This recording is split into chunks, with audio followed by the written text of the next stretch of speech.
அரசியல் பிலிம் காட்டிலாம் வெற்றி பெற முடியாது. இதெல்லாம் விஜய் அரசியலை கற்றுக்கணும். அரசியல் புரிதல் இல்லாமல் வந்து கட்சிக்குள்ளே வந்துட்டால ஒரு மாசு இருக்குன்னா உடனே ஜெயிச்சிட முடியாது. அரசியல் வியூக வகுப்பாளர்கள் சொல்கிறாங்களே, அந்த மாதிரி 2 பேரும் கூட வச்சுட்டாலும் வந்துட முடியாது. சத்தியத்தை மீறினா இந்த இதெல்லாம் அனுபவிச்சு தான் ஆகணும். ராமதாஸ் அனுபவிக்கிறார். அதிமுக ஆட்சியில் ஒரு 7.5% இடஒதுக்கீடு ஒரு அரசு பள்ளி மாணவர் நீட்டு தேர்வில் தாண்டி அவங்க உள்ள வர முடியும்.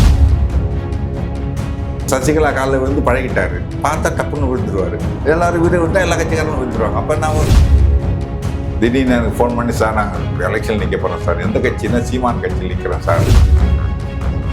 பணம் வந்துட்டாலே உடனே அதிகாரத்துக்கு ஆசைப்படும்ல, அதுக்காக ஒவ்வொரு கட்சியாக போய் பார்க்குறாரு. எந்த கட்சிக்கு போனால் அரசியலில் பொது நாகரிகம் ஒரு பக்குவம் இல்லாததுனால தான் இந்த மாதிரிலாம் பேசிட்டு இருக்காங்க. இவங்கெல்லாம் அரசியலுக்கு வந்து என்ன செய்யலாம்? ஒரு தனி மனிதன், குடும்பம், சமுதாயம், இந்த 3 விஷயத்தையும் இணைக்கக்கூடியது அரசு. அப்படிப்பட்ட அரசு பற்றியும் அரசியல் நகர்வுகள் பற்றியும் தெரிந்து கொள்வதற்கு நம்ம சேனல் நியூஸ் ஃபோக்கஸ் தமிழை சப்ஸ்கிரைப் பண்ணி இணைஞ்சிருங்க.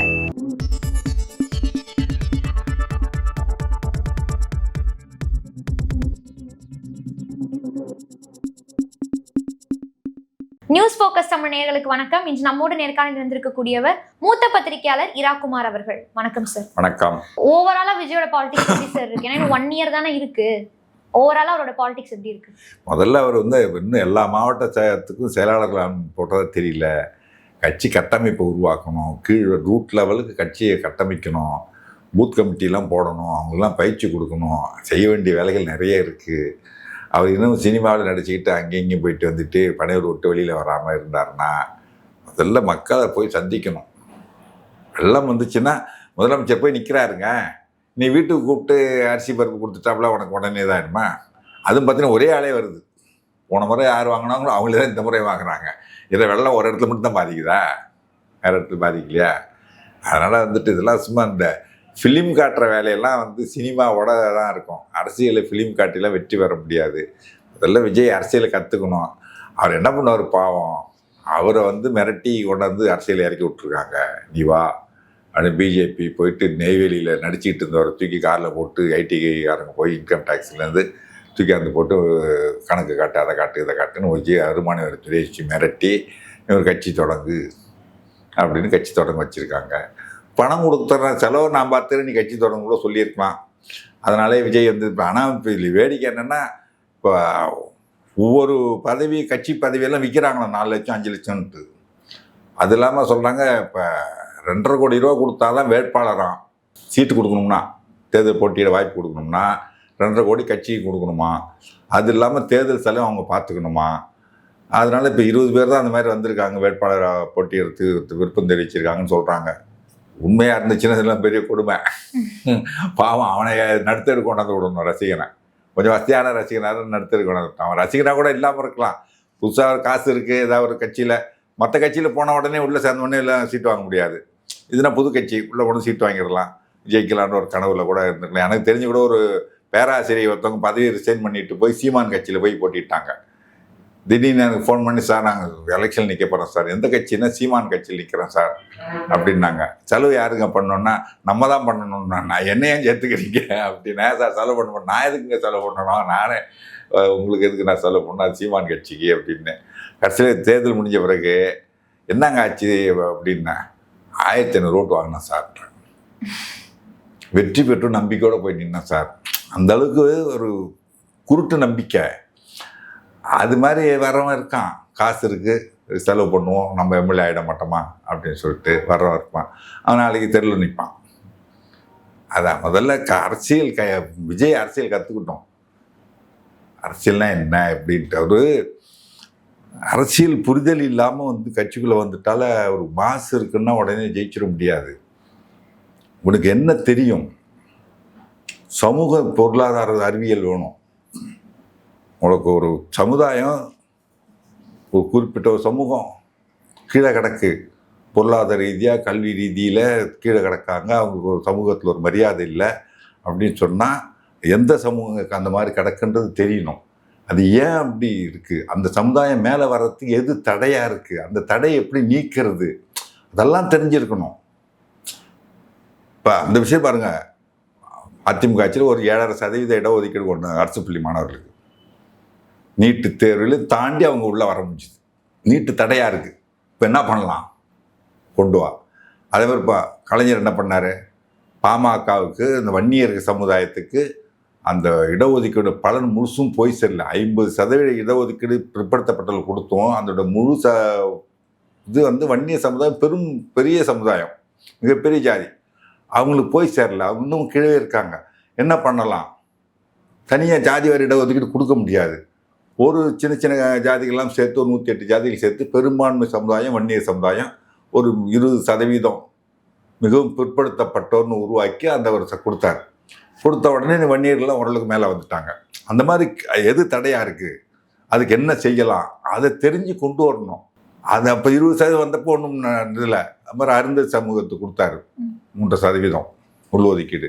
இது மாதிரிலாம் என்ன செய்யணும், கொடுக்கணும், அதை கொண்டு வந்தாங்க. இப்போ ஸ்கூலு திறந்தாங்கன்னா 1 கிலோமீட்டருக்குள்ளே இருக்கணும் ஸ்கூலு. பெண்களை படிக்க வைக்கணும்னு ஆசைப்பட்டாருங்க. என்ன பண்ணார் கலைஞர் 89ல்? 8வது வரைக்கும் படிச்சிருந்தால் ஏழை பெண்கள் திருமணத்துக்கு 5000 ரூபா கொடுப்பேன்னார். 5000 அப்போ பெரிய காசு. எப்போ? 89ல். நாங்கள் கூட கலைஞர்கிட்ட கேட்டோம், ஏழை பெண்கள் திருமணத்துக்கு 5000 கொடுக்குறீங்க, மகிழ்ச்சி. அது ஏன் 8வது வரைக்கும் படிச்சிருந்தா தான் 5000 கொடுப்போம் சொல்லி ஒரு நிபந்தனை எதுக்குங்க? எல்லா ஏழை பெண்களும் கொடுக்கலாமா? எல்லா ஏழை பெண்களும் திருமணம் ஆக வேண்டியதானே அப்படின்னப்ப சொன்னேன், அப்படி இல்லையா, 8வது வரைக்கும் படிச்சிருந்தா தானே அதுக்காகவாது அந்த பொண்ணை 8வது வரைக்கும் படிக்க வைப்பாங்க. 8வது படிச்சுட்டா 9, 10 அப்படி படிச்சுட்டு வந்துடும். அதுக்காகத்தான். ஆக அவர் நோக்கம் வந்து படிக்க வைக்கிறது. அது எப்படி படிக்க வைக்கலாம், என்ன செஞ்சால் அந்த குழந்தைய படிக்க வைப்பாங்க? இன்றைக்கி +2 நிறுத்திடுறாங்க. கல்லூரிக்கு போனால் 1000 ரூபா மாதம் கொடுக்குறேன்ற. அரசு பள்ளியில் படிச்சுட்டு வந்தால், அரசு உதவி பெறும் பள்ளியிலே படிச்சுட்டு வந்தால், தமிழ் மீடியம் படிச்சிருந்தா 1000 ரூபா கொடுக்குறேன்ட்டு முதலமைச்சர் அறிவிச்சிருக்காரு ஸ்டாலின். அப்போ என்ன, அது ஆட்டோமேட்டிக்காக படிக்க வைப்பாங்க. இப்போ கல்லூரியில் சேர்ந்து படிக்கக்கூடிய பெண்களோட சதவீதம் அதிகரிச்சிருக்கு. ஏன் மாதம் 1000 ரூபா கொடுக்குறாங்கன்னா சரி போ படிக்க வச்சுருவாங்க. அந்த மாதிரி கல்லூரி படிப்பு பெண்கள் எப்படி படிக்க வைக்கிறது, இது மாதிரி கொடு. இப்படி எப்படி வந்தால் அவங்க படிக்கிறதுக்கு நம்ம நோக்கம் என்ன, அந்த நோக்கத்தை நிறைவேற்றணும். அவங்க பெண்கள் படித்து மேலே வரணும்னா என்ன செய்யணும், அதை மாதிரி தெரிஞ்சு செய்ய தெரியணும். சும்மா வந்துட்டு நான் ஊழல் பண்ண மாட்டேன், ஊழல் பண்ணாமல் இருந்தால் மட்டும் போதா, நாடு முன்னேக்கு வந்துடாது. ஊழல் ஆதரிக்கலாம், அது வேறு விஷயம். ஆனால் இதெல்லாம் தெரியணும். இதெல்லாம் தெரிஞ்சாதான் அரசியலில் முன்னுக்கு வர முடியும். அதுக்கு தகுந்த மாதிரி ஆட்கள் கூட வச்சுக்கணும். குறைந்தபட்சம் விஜயகாந்த் வந்தப்போ ஒரு பண்ருட்டி ராமச்சந்திரனை கூட வச்சுருந்தார், பழுத்த அரசியல்வாதியை. இது யார் இருக்கு அவர் கூட? இப்போ அந்த அரசியல் வியூக வகுப்பாளர்கள்னு சொல்கிறாங்களே, அந்த மாதிரி 2 பேரை கூட வச்சுட்டாலும் வந்துட முடியாது மேலே. சரி, இப்போ ஒரு செய்தி வந்திருக்கு சார். என்னன்னு பாத்தீங்கன்னா, ஆதவ் அர்ஜுனன் வந்துட்டு புசி ஆனந்த் கிட்ட வந்து என்ன சொல்றாருன்னா, எடப்பாடி பழனிசாமி பேசியிருக்காரு. வீடியோ ஒன்று வைரலா போயிட்டு இருக்கு. இந்த இடத்துலதான் சீமான் என்ன சொல்லியிருக்காருன்னு பாத்தீங்கன்னா, சீமான்கிட்ட வந்து செய்தியாளர்கள் கேட்டிருக்காங்க, இந்த மாதிரி பேசியிருக்காரு, இதை பத்தி என்ன நினைக்கிறீங்க அப்படின்னு கேட்டப்போ ஆதவ் அர்ஜுனாவை பத்தி சொல்லியிருக்காரு. ஆதவ் அர்ஜுனா வந்து என்கிட்ட சொன்னாரு, நீங்க அதிமுக கூட்டணியில வந்தீங்கன்னா உங்களை நான் துணை முதலமைச்சர் ஆக்குறேன், அந்த மாதிரி சொல்லியிருக்காரு. இவரை பத்திலாம் என்னால பேச முடியாதுன்னு சொல்லியிருக்காரு. இதை பத்தி என்ன சார் நினைக்கிறீங்க? ஆதவ் அர்ஜுனா வந்து எப்படியாவது ஒரு அரசியலில் பணம் இருக்கு, மாமனார் பணம் இருக்கு. அவர் அது வரைக்கும் ஏதோ ஒரு கோச்சராக இருந்தார், இப்போ நீச்சல் அடிக்கிறது பயிற்சியாளராக இருந்திருக்காரு. அங்கே வந்த பொண்ணை காதலிச்சார். அது கடைசியில் மார்ட்டினோட பொண்ணு கல்யாணம் பண்ணிக்கிட்டாங்க. அதனால் பணக்காரன் ஆகிட்டார். அவ்வளோதான். மாமனார் பணத்தை வச்சு தான் அவர் பெரிய ஆள் ஆகிட்டார். அதை வச்சுட்டு இன்றைக்கி அரசியல் பணம் வந்துட்டாலே உடனே அதிகாரத்துக்கு ஆசைப்படும்ல. அதுக்காக ஒவ்வொரு கட்சியாக போய் பார்க்குறாரு, எந்த கட்சிக்கு போனால் நம்மளால் ஒரு எம்பி ஆகுது, எம்எல்ஏ ஆக முடியுமான்னு சொல்லிட்டு. இப்போ இங்கே விடுதலை சிறுத்தைகள் வந்தார், கிடைக்கல. அப்புறம் என்ன பண்ணிட்டாரு, திரும்பிட்டு திமுகவிலே கேட்டார், இல்லை. இங்கே கேட்டார், இல்லை. அதுக்கப்புறம் இப்போ விஜய் கட்சிக்கு போயிருக்காரு. விஜய் கட்சியில் போயிட்டு தோற்று போயிட்டோம்னா அரசியல் அதுக்கப்புறம் வேற ஒரு கட்சிக்கு போவார். பணம் இருக்குது செலவு பண்ணுறதுக்கு, அதை வச்சுக்கிட்டு ஏதாவது கட்சியில் போய் சேர்ந்துக்கலான்ட்டு. அவ்வளோதான. அவர் என்ன ஒன்றும் பெரிய அரசியல் தலைவர். அவர் இந்த ஊடகங்களை அவரை கூட தனியாக பேட்டியெல்லாம் எடுத்துக்கிட்டு அவர் பெரிய ஆளாக்கிட்டு இருக்கு. அவ்வளோதான். இப்போ இந்த அரசியல் காலத்தில் பார்த்தீங்கன்னா அடுத்தது தனி இப்போ இது ஒரு விஷயம். அவர் வந்து ஒரு அரசியல் வியூக வகுப்பாளர் அப்படி இப்படிலாம் சொல்கிற அளவுக்கு இருக்காருன்னா, சோசியல் மீடியா பற்றி இப்போ இருக்கிற டெவலப்மெண்ட்டு, எலக்ட்ரானிக் மீடியா எந்த அளவுக்கு வளர்ந்துருக்குன்னு தெரியாமல் இருக்காது. அப்படி தெரிஞ்ச ஒருத்தவர் தனிப்பட்ட முறையில் அது பேசுனது தான். ஆனாலும் பொது வெளியில் போய் பேசிகிட்டு இருக்கிறாரு. இது வந்து ரெக்கார்டாகி வெளியில் போயிடுன்றது கூட தெரியாமல் இருக்கிறாருன்னா அவர் என்ன அறிவு இருக்குது? எதிர்கட்சி தலைவரை யாரையுமே சொல்லக்கூடாது. ஒரு முதல்வராக இருந்தவர் எதிர்க்கட்சி தலைவராக இருந்தவர் ஒரு பொறுப்பில் இருக்கிறார். ரோட்டில் போகிறோம் சொல்லலாம் 1000, அது வேறு விஷயம். அப்படி சொல்லிட்டு சொன்னால் எப்படி? அது கூட தெரியாமல் ஒரு பாடு உளர்றாரு, ரெக்கார்ட் ஆகுது அப்படின்னு சொன்னது. அண்ணாமலை ஒரு மாதிரி பேசினா பார்த்தீங்கன்னா, அவன் 2 பொண்ணாட்டியானா அந்த 2 புருஷன் அந்த பொம்பளைக்குன்னு சொல்லி பேசுகிற மாதிரி வரும் மைக்கில். அந்த மாதிரிலாம் உளர்றாங்க. இதெல்லாம் தான் பக்குவமின்மைன்னு அர்த்தம். அரசியலில் ஒரு நாகரிகம், ஒரு பக்குவம் இல்லாததுனால தான் இந்த மாதிரிலாம் பேசிகிட்டு இருக்காங்க. இவங்கெல்லாம் அரசியலுக்கு வந்து என்ன செய்ய போகிறாங்க சார்? ஆனால் இப்போ தொடர்ந்து அரசியல் களத்தில் பார்த்தீங்கன்னா அங்கே சுற்றி இங்கே சுற்றி விவாதத்திற்கும் சரி, ஒரு கேள்வி பொருளாகவும் சரி, என்டிஏ கூட்டணி தான் மாறுது. அதற்கான காரணம் என்ன சார்? ஏன் சார் அவங்களே தொடர்ந்து கேள்வி செஞ்சுட்டு இன்னைக்கு தமிழ்நாட்டில் என்டிஏ கூட்டணி இருந்து என்ன, யார் யார் இருக்கா அதில் சொல்லுங்கள்? அதிமுக, பாஜக, அவ்வளோதானே. அதில் இப்போ வந்து அதிமுகன்றது யார் யார்? எடப்பாடி, ஓபிஎஸ் இருக்காரா அந்த கூட்டணியில்? அவருக்கே தெரியல, இன்னும் இருக்கமான எங்களுக்கே தெரியல அப்படின்றாங்க. டிடிவி தினகரன் இருக்குன்னு சொல்கிறாரு, ஆனால் அவங்க யாரும் சொல்லலை, பாஜகவில் சொல்லலை என்டிஏ கூட்டணி இருக்காங்கன்ட்டு. இப்படி இருக்கும்போது அப்புறம் காமெடி இல்லாமல் என்ன ஆகும்? காமெடியாக தான் பார்ப்பாங்கல்ல. ஆனால் வந்து எடப்பாடி சொல்கிறாரு நிறைய கட்சிகள் சேரப்போகுது, நாங்கள் வலு பெற போகிறோம்ல சொல்லிட்டு இருக்காரு. யார் சேர மாட்டாங்க, எங்கள் கூட்டம் யாரும் வரமாட்டாங்கன்னு யார் சொல்கிறா? அர்ஜுன் அதானே சொல்லிருக்காரு, எவனும் நம்பறதுக்கு தயாராக இல்லை, கூட்டம் எவனும் வரத்துக்கு ரெடியாக இல்லைன்னு. அது மரியாதை குறைவாக பேசுறது அநாகரிகம். ஆனால் அந்த கருத்தை நம்ம பார்க்கணும் இல்லையா? அப்படி இருக்கும்போது வந்துட்டு இவர் முதல்ல எல்லாரையும் அரவணைக்கிற தன்மை வேணும் அரசியலுங்கிறது. பார்த்தீங்கன்னா ஜெயலலிதாவை காளிமுத்து மாதிரி திட்டினவங்களே கிடையாது, வெளியில் சொல்ல முடியாது, அப்படி வார்த்தைகளால் திட்டினார். திமுகவில் இருக்கும்போது எம்ஜிஆர் மறைவுக்கு பிறகு எம்ஜிஆர் இருக்கும்போது திட்டினார். வசந்த சேனை வல்லூர், வாய் பிளந்து நிற்கும் வல்லூர்னு திட்டுவார், வசந்த சேனைன்னு சொல்லுவார் காளிமுத்து. எம்ஜிஆர் இருக்கும்போதே ஜெயலலிதாவை அப்படிலாம் திட்டினவர். அவரையும் கூட கட்சிக்குள்ளே சேர்த்துக்கிட்டு எம்எல்ஏ ஆக்கி சபாநாயகர் ஆக்கி, அதெல்லாம் வந்து அதுதான் அரசியலில் எல்லாரையும் அரவணைச்சிக்கணும். நேற்று பேசுனதெல்லாம் இன்றைக்கி பார்த்துட்டு ஒரு 8ஆம் கிளாஸ் படிக்கும்போது பல்பம் திட்டிட்டான் சார் அப்படின்னு இன்றைக்கி பேசிட்டு கூடாது. நேற்று எப்படியோ இருந்துட்டு போகிறான், இன்றைக்கி வந்துட்டான்ல சேர்த்துக்கோ.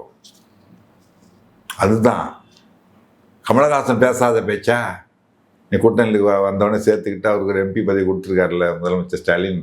அந்த சகிப்புத்தன்மையும் அரவணைக்கும் தன்மையும் தலைமைக்கு வேணும்.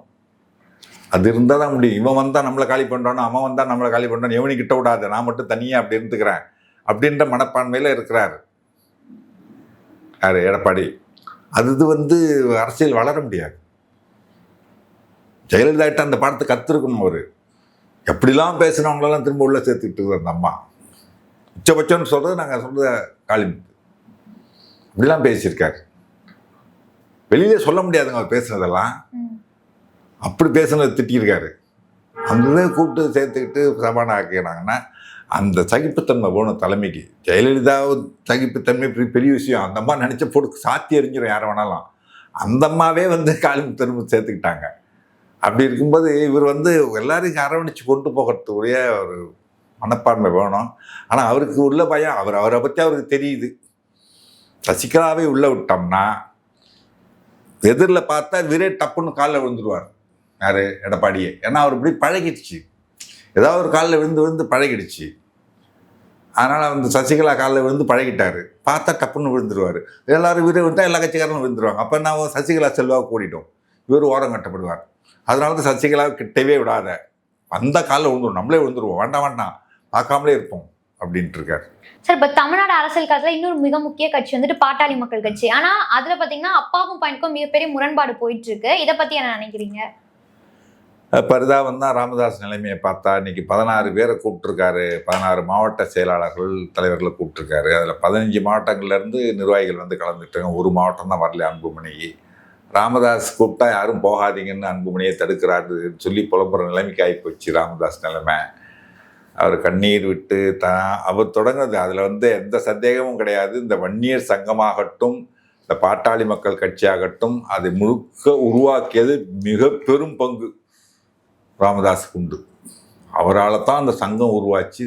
80களில் ஒரு ஊராக போய் பார்த்து பேசி வன்னியர்களை சந்தித்து உங்களுக்கு இடஒதுக்கீடு வேணும்னு சொல்லி கொண்டு வந்து 1987 ஒரு வாரம் சாலை மறியல், வன்னியர்களுக்கு தனியாக இடஒதுக்கீடு கேட்டு சாலை மறியல் நடந்து. அப்போ தான் வன்னியர் சங்கம் எவ்வளோ வலிமையான ஒரு சங்கம், வலிமையான சங்கம்ன்றது அவ்வளோ மக்களுக்கு உடல் வலிமை உள்ளவர்கள் இருக்காங்கன்றது அப்போ தான் தெரிஞ்சிச்சு. அதுக்கு பிறகு தான் அது பாட்டாளி மக்கள் கட்சியாக உருவானது. அதிலெல்லாம் பெரும் பங்கு ராமதாஸ் தான். ராமதாஸ் இல்லைன்னா வன்னியர் சங்கம் இல்லை, பாமக இல்லை. இன்னைக்கு அவர் தொடங்கிய கட்சி அவர் காலத்திலேயே தன் கையை விட்டு போகுது அப்படின்றது ரொம்ப பரிதாபமான ஒரு நிலைமை தான் ராமதாஸுக்கு ஏற்பட்டிருக்கு. அன்புமணி வந்து கொஞ்சம் பொறுமையாக காத்து இருக்கலாம். அவருக்கு 86 வயசு ஆயிடுச்சு. இன்னும் 2-3 வருஷத்தில் அவரே செயலிழந்துட போகிறாரு.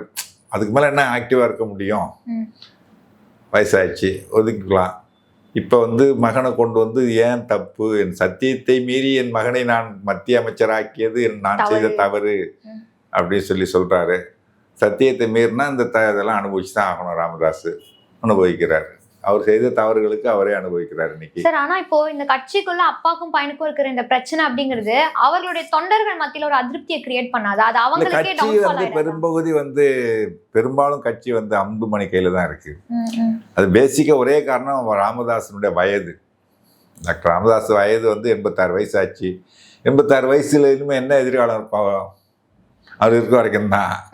அவர் பின்னால போயிட்டா அன்புமணி அப்பா சரி கட்சியுடைய நிறுவனர் தலைவர். பார்த்தீங்கன்னா கட்சி கிட்டத்தட்ட முதலமைச்சர் ஸ்டாலின் கையில் வந்து கலைஞர் இருக்கும் பொழுதே இருந்தாலும் கடைசி வரைக்கும் அவர் வந்து ஒரு அப்பா பேச்சுக்கு கட்டுப்பட்ட பிள்ளை என்றதை விடவும் தலைவருக்கு கட்டுப்பட்ட ஒரு தொண்டனாக இருந்தார் முதலமைச்சர் ஸ்டாலின். கலைஞர் காலம் வரைக்கும் அவர் தான் தலைவர்.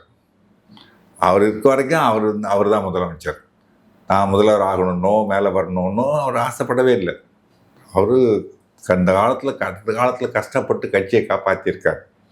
பேராசிரியர் ஒரு முறை சொன்னது போல், அண்ணா இந்த இயக்கத்துக்கு தலைமையேற்ற காலம் ஆதரவு மட்டுமே பெருகி கொண்டிருந்த காலம். கலைஞர் இந்த இயக்கத்துக்கு தலைமையேற்ற காலம் நெருப்பாற்றில் நீந்த வேண்டிய காலத்தில் இந்த கட்சி இயக்கத்துக்கு தலைமையேற்று இந்த கட்சியை வழிநடத்தி கொண்டு வந்திருக்கிறார். அவ்வளோ கஷ்டமான ஒரு நெருக்கடி நிலை காலத்திலலாம் பார்த்தீங்கன்னா எவ்வளோ கொடுமையான ஒரு கால சூழல் அது. அதெல்லாம் தாண்டி இந்த கட்சியை காப்பாற்றி கொண்டு வந்தார்ன்றது பெரிய விஷயம். அப்படிப்பட்ட ஒரு தலைமை அவர் தான். அவர் இருக்க வரைக்கும் அவர் தான். அதுக்கு பிறகு தான், அது வரைக்கும் நான் கிடையாது. தன்னை வந்து ஒரு பெரிய இன்னைக்கு ஒரு இந்தியாவே திரும்பி பார்க்கக்கூடிய ஒரு வலிமையான தலைவராக உருவெடுத்திருக்கிற ஸ்டாலின் தேர்தலுக்கு முன்பு வரைக்கும் பார்த்தீங்கன்னா நீங்கள் எதிர்பார்த்தீங்களா இப்படி ஒரு வலிமையான தலைவராக வருவார்னு தன்னை முன்னிறுத்திக்கவே இல்லை. அவர் கலைஞர் இருக்க வரைக்கும் அவர் தான். அதன் பிறகு தான் தன்னை முன்னிறுத்திக்கவே இல்லை. அதாவது பெரியார் வந்து ஒரு வட மாநிலத்துக்கு சுற்றுப்பயணம் போகும்போது அவருக்கு மொழிபெயர்க்கத்தை அண்ணாவை கூப்பிட்டு போகிறார். திமுக தொடங்காத காலம். அண்ணாவை கூப்பிட்டு போகும்போது அங்கே பெரியார் பேசுகிறாரு, அண்ணா அதை ஆங்கிலத்தில் மொழிபெயர்க்கிறாரு. மொழிபெயர்த்து பேசின பிறகு அண்ணாவை கூப்பிட்டு நீங்களும் பேசுகின்றாங்க நிகழ்ச்சி ஏற்பாட்டாளர். அண்ணா பெரியார்கிட்ட போய் கேட்குறாரு, இந்த மாதிரி பேச சொல்கிறாங்க, என்ன செய்யலாம் அப்படின்ட்டு. அப்போ சொல்கிறாரு பெரியார், நான் மொழிபெயர்க்கத்தான் வந்தேன், பேச வரலன்னு சொல்லிட்டு பேசாதன்ட்டார். அண்ணா பேசலை. அண்ணா எவ்வளோ பெரிய பேச்சாளர், எவ்வளோ பேச ஆற்றல் உள்ளவர், அவரே பேசலை. ஏன்னா என்ன அதுதான் சொல்கிறேன். இதை சொல்லி என்ன மாதிரி ஒரு சிறந்த தொண்டன் பெரியார் கிடைக்க மாட்டான்னார். அதுபோல் வந்து ஒரு சிறந்த தொண்டனாக கலைஞர் கட்சி வரைக்கும் இருந்தார். அந்த ஒரு மனப்பான்மையோடு இன்றைக்கி அன்புமணி ராமதாஸ் தான் கட்சி, அவரால் தான் இந்த கட்சி, அவரால் தான் சங்கம், அதனால் அப்பா காலம் வரைக்கும் அவரை மீறி நான் போக மாட்டேன், அப்படி போகக்கூடாதுன்ற ஒரு அந்த ஒரு சிறந்த தொண்டனாக இருந்திருந்தாருன்னு வச்சிங்க, இந்த பிளவு வந்திருக்காது. அது இல்லை, அதுதான் பிரச்சனை. இன்னொன்று காரணம், இது குடும்பத்துக்குள்ளே இருக்கக்கூடிய சொத்து தகராறு. அது வந்து கட்சிக்குள்ளே வெடிக்குது. எல்லாரும் குடும்ப அரசியல்னு சொல்லி திமுக சொல்கிறாங்க. உண்மையிலே குடும்ப அரசியல் நடக்கிறது பாமகவில் தான். தொடர்ந்து தமிழ்நாடு அரசியல் எதை நோக்கி பயணிக்குது அப்படிங்கிறத பொறுத்திருந்து பார்ப்போம். உங்களோட நேரத்தை ஒதுக்கி இந்த நேர்காணல் கலந்து கொண்டதுக்கு மிக்க நன்றி சார். நன்றி, வணக்கம்.